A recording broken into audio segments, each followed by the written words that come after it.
So we are on the Dallas Fort Worth TLD team. My name is Nancy and I'm one of the TLDs. My name is Lindsey Cooper. I'm the Director of Teacher Leadership Development here in Dallas Fort Worth. Last year we had our core members set 2 parts to their big goal. The first part was undeniable student achievement and the second part was academic and life-altering opportunities. So the titles were really long. Core members didn't really get the difference between the 2 buckets. And they interpreted the second piece to their big goal, the like trajectory shifting opportunities, to be some generic value add they were supposed to do for their kids. So in a way that it played out, a lot of core members planned field trips or wanted their kids to build confidence, things that in the end didn't actually lead their kids to being any more skilled or competitive than they were at the beginning of the year. So this year, with the way that we wanted core members to set goals, we really wanted them to make kids more competitive on an absolute scale. So we still have core members set 2 parts of their big goal, but now they're called academics and access, which are a lot easier to say and also to intuitively know what these 2 parts are really getting at. So the academics goal is basically core member Sam's goal. And this year we're looking for core members to be able to say something about content prioritization and content vision of excellence. So they should be able to explain, for instance, my goal is 80% mastery, here's what it would do for kids if they hit that goal. But they should also say something about the standards and skills within their content area, what's more important, and also what their content area is about, like what is math supposed to be, why is literacy important. In terms of the access goal, which I think is really new in how we're doing it this year, we wanted core members to think about what actually sets kids up to have a different trajectory after they leave the classroom. So the way that we're telling core members to do this is, one, that it should build a competitive skill that someday employers, admissions offices, whether it's college or private school, would look at and say, okay, this student has a lot of value, we want them here. It should also be measurable. So instead of saying I want my kids to be more confident when we talk about science or about math, I want my kids to show this kind of work and it should score this level on the AP rubric. And it should also impact 100% of students.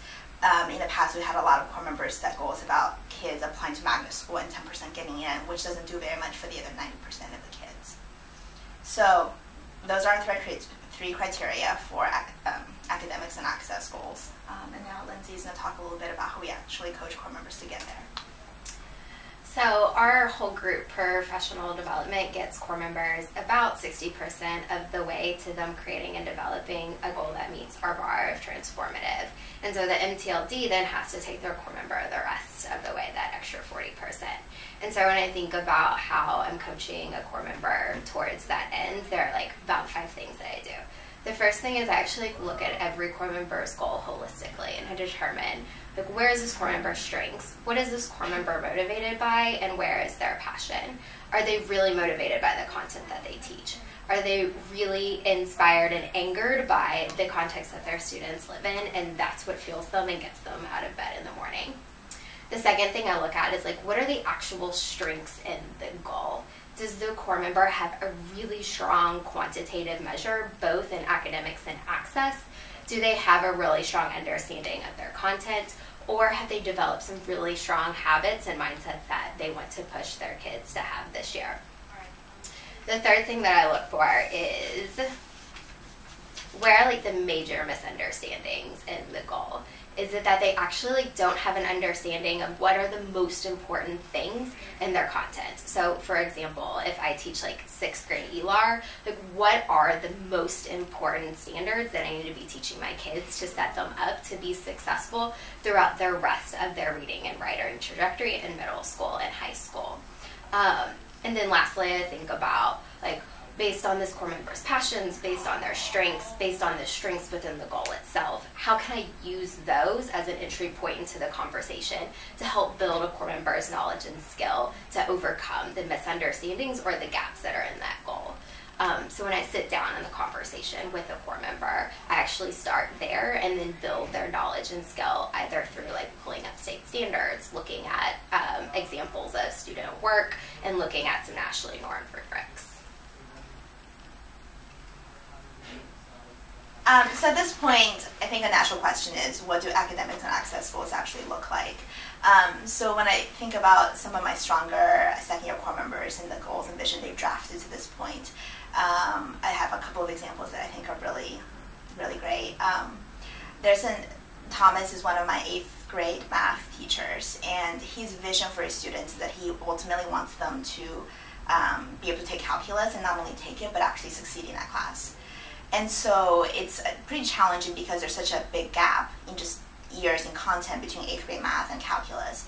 So the way he thinks about his content is he's trying to link the big ideas in the 8th grade and Algebra 1 curriculum with the big ideas in calculus. And one of the links he has found is that in every year of math, starting in 8th grade, kids talk about rate of change. And the way kids talk about it changes. And so he says that no matter what function you're studying, functions are differentiated from each other because of the rate of change. And in calculus, my kids need to understand the idea of instantaneous rate of change. Like when we differentiate a function, that's what it is.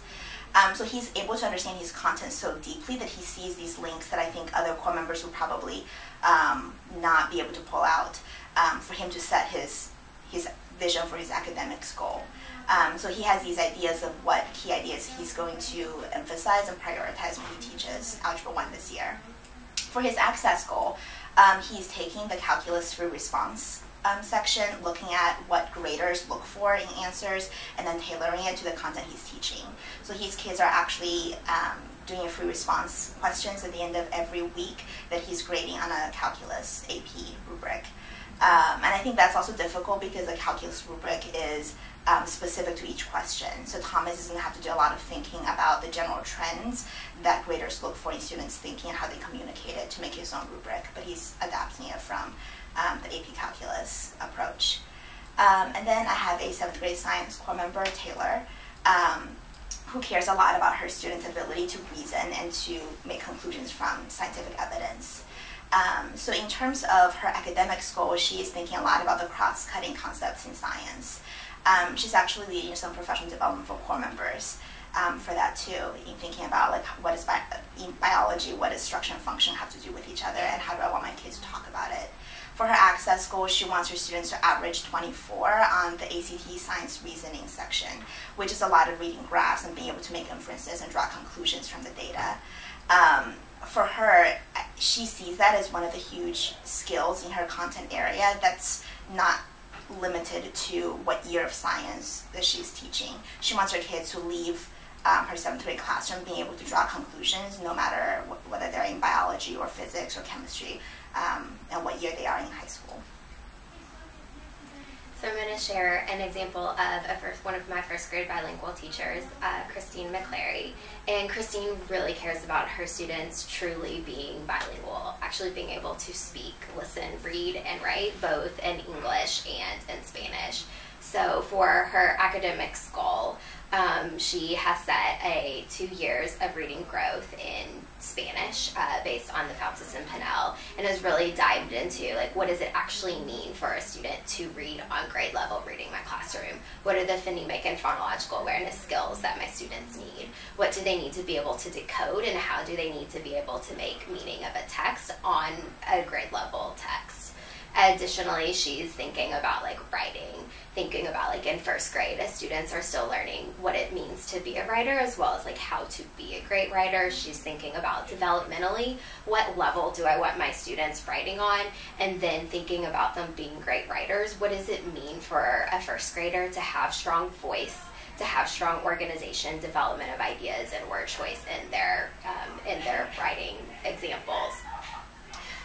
And so for her access goal, she wants her students to be in the top quartile of growth based on the WIDA, which is the Massachusetts exam for second language acquisition. And within her goal, she's thinking about both listening, speaking, reading, and writing, and how she's going to ensure that her students are on a pathway to truly being bilingual so that when they go to middle school and exit out of the bilingual program, they are coded as English dominant so that they will truly be set up to be successful going to Dunbar Middle School. Our core members have all this lofty vision for what they want to do for their kids, and I think it's our responsibility as staff to give them a path and the tools to be able to achieve that. And so every year I think our program team puts a lot of thought into how we want core members to set goals, because whatever bar we set for them is ultimately the bar they rise to. So all of our Big Goal and Vision programming is available on Select and Share. If you want any of it, please feel free to email me, nancy.yang@teachforamerica.